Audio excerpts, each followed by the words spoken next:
Most contractors think ductwork design is just about moving air from point A to point B. That's exactly why homeowners are calling you back 6 months later complaining that their system doesn't work. Hi, I'm Chris with HVAC Pro Blog, and after more than 2 decades in this industry, I've walked through more homes with screwed up duct systems than I care to count. The frustrating part? Most of these problems were 100% avoidable if someone had understood the factors that actually matter in duct design. Today, I'm breaking down the 5 critical factors that separate amateur duct installers from true system designers. Miss even one of these, and you're gambling with your reputation and your customers' comfort. Here's what most people don't understand about ductwork. It's not just a delivery system. It's the cardiovascular system of the home. And just like your heart can't pump blood effectively through clogged arteries, your HVAC system can't deliver conditioned air properly through poorly designed ducts. The difference between a good duct system and a bad one isn't always obvious during installation. It shows up 3 months later when the homeowner's calling because their bedroom is 10 degrees different than the rest of their house. Let me take you back to one of my early jobs. I was maybe 19, thought I knew everything. We installed what looked like a beautiful system. There was clean lines, everything tucked away nicely in the basement, and the customer was happy at first. Then midsummer hit. Their second floor was like a sauna while their basement was freezing. Turned out we had completely ignored proper duct sizing based on actual load calcs. We just matched the old duct sizes because that's what was there. The callback cost money, time, and almost cost us that customer. That's when I learned that looking good and working right are 2 completely different things. So let's break down these 5 factors. First up is static pressure. Now I know some of you just tensed up hearing that term, but stay with me. Static pressure is simply the resistance to airflow in your duct system. Think of it like this. If you've ever tried drinking a thick milkshake through a skinny straw, you know what high static pressure feels like. Your system has to work harder to push air through ducts that are too small, too long, or have too many bends. ACA Manual D, which is the industry standard for residential duct design, recommends keeping total external static pressure under 1/2 inch of water column for most systems. If you go over that, you're forcing your equipment to work outside its design parameters. That means reduced efficiency, shortened equipment life, and comfort problems. Here's the thing about static pressure that most contractors miss. Every elbow, every transition, every register boot adds equivalent length.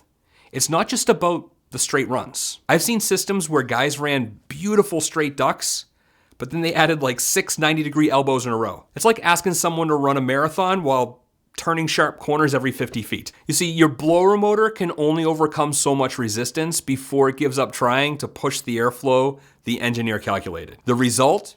Some rooms get great airflow, others basically get nothing. The second factor is the actual load calculation. And no, I'm not talking about guessing based on square footage or matching what the old system was. I'm talking about a proper ACA Manual J room by room load calc. This tells you exactly how much heating and cooling each space needs based on the insulation levels, window sizes, orientation, internal heat gain, and like 30 other factors. Without this, you're literally guessing at duct sizes. I've walked into homes where the master bedroom got the same size duct as the small closet bathroom. Why? Because the installer just split everything evenly. See, that's not design. It's barely hope. So here's a reality check from my consulting work. I'd say 70% of the contractors I meet don't even do load calculations before designing ductwork, which is actually more than the ACA studies at 50% not completing load calcs whatsoever. They use rules of thumb, square footage estimates, or just copy what was there before. And then they wonder why their comfort callbacks are through the roof. See, a proper load calculation might show you that your west-facing bedroom with 3 windows needs twice the airflow of your north-facing bedroom with 1 window. If you size both ducts the same, you've already failed at comfort. The third factor is available space and routing options. And this is where theory meets reality. You can design the perfect duct system on paper, but if you can't actually install it in the room, you've wasted your time. I learned this the hard way on older New England homes. You've got floor joists running perpendicular to where you need the ducts to go. You've got plumbing, electrical, structural beams, and some mystery pipe that nobody knows what it does, but everybody's afraid to touch. Your job as a designer is to work within these constraints while still meeting the performance requirements. Here's the mistake I see constantly.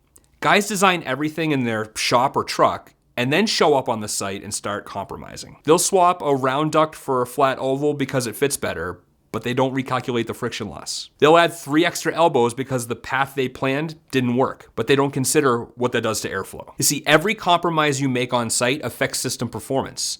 Either you need to account for these constraints in your initial design, or you need to recalculate when you make the changes.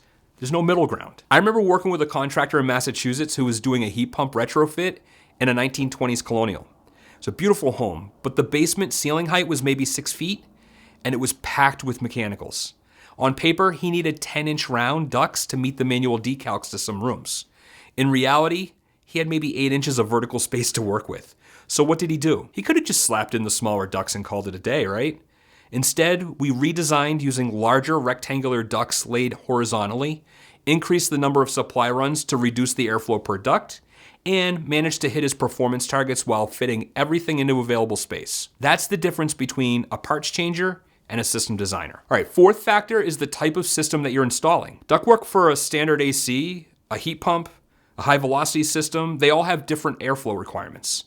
With heat pumps, especially in cold climates, you're dealing with lower supply air temps than traditional furnaces. A furnace might deliver air at 120 to 140 degrees, while a heat pump in heating mode might only hit 95 to 105. You will undoubtedly need more or less airflow to deliver the same amount of heat. If you're reusing existing ductwork size for the furnace, you might be undersizing your system by 20% or more. High velocity systems are a whole different animal. You're running smaller ducts at higher pressures and velocities, and the physics changes completely. You can't just apply standard manual decalcs and call it good. These systems require their own engineering approach, and I've seen contractors try to retrofit high velocity systems using standard practices. It never ends well. Either the system's too loud, airflow is uneven, or the equipment can't overcome the static pressure they've created. And here's something most people don't think about. If you're designing ductwork for a zone system, everything changes again. Each zone needs to be balanced independently. You need proper return air pathways. You need to consider what happens when only one zone is calling and how that affects static pressure on the equipment. Zone dampers add resistance that you have to account for. I've troubleshot zone systems where the installer just threw in some dampers without redesigning the duct system. That result was a system that worked okay when all zones were calling, but have massive problems when only one zone was running. Fifth and final factor is return air strategy. And man, this is where I see most problems. Everybody focuses on supply ducts because that's what customers see and what blows the conditioned air. But return air is just as critical. Your system is a loop. Air goes through the supplies and has to come back through the returns. If you don't provide adequate return air pathways, you create pressure imbalances that kill comfort and efficiency. And good luck removing that moisture. See, here's the deal. ACA recommends that your total return air system has to be sized to handle the same CFM as your supply air, with even lower static pressure losses. But I consistently see systems with one tiny return grill trying to serve an entire floor. What happens? The system goes into starvation mode. It can't get enough air back to the equipment, so it can't deliver the airflow it's designed for. You get reduced capacity, higher static pressures, and in extreme cases, you can actually damage the equipment. I worked on a house once where the homeowner kept calling about poor airflow to the second floor. The contractor had been out 3 times, checked supply ducts, balanced the dampers, even replaced the blower motor. Nobody thought to look at the return air. Turns out they had one 14x14 return grill trying to serve 1,000 CFM of airflow. The math didn't work. It's like trying to empty a swimming pool through a siphoning garden hose. Once we added proper return air pathways, the whole system started working the way it was supposed to. Here's what gets me about return air design. In new construction, you plan for it properly. But in retrofit situations, especially when you're going from a furnace-only system to central air or heat pump, most contractors don't want to deal with cutting new return grills. So they just use what's there and hope it works. That's not a strategy. It's actually negligence. Now, here's where all this comes together. Every one of these 5 factors affects the others. Your load calculation determines your airflow requirements, which affects your duct sizing, which impacts static pressure, which has to work within available space, all while considering your equipment type and return air strategy. If you miss one piece, the whole system suffers. The difference between contractors who get this right and those who don't isn't talent or intelligence, it's process. The guys who consistently install high-performing duct systems follow a systematic approach. They start with a proper load calc, they design their duct system using manual D, they consider the specific equipment characteristics.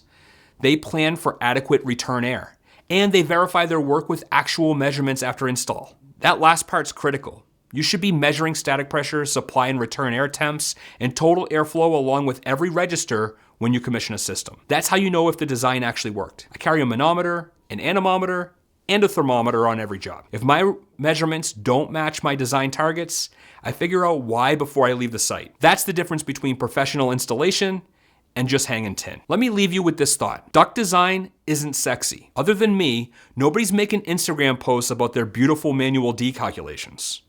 But it's part of the foundation of system performance. You can install the most efficient heat pump on the market, but if it's connected to a garbage duct system, you're just delivering conditioned air inefficiently. Your reputation isn't built on the equipment you install.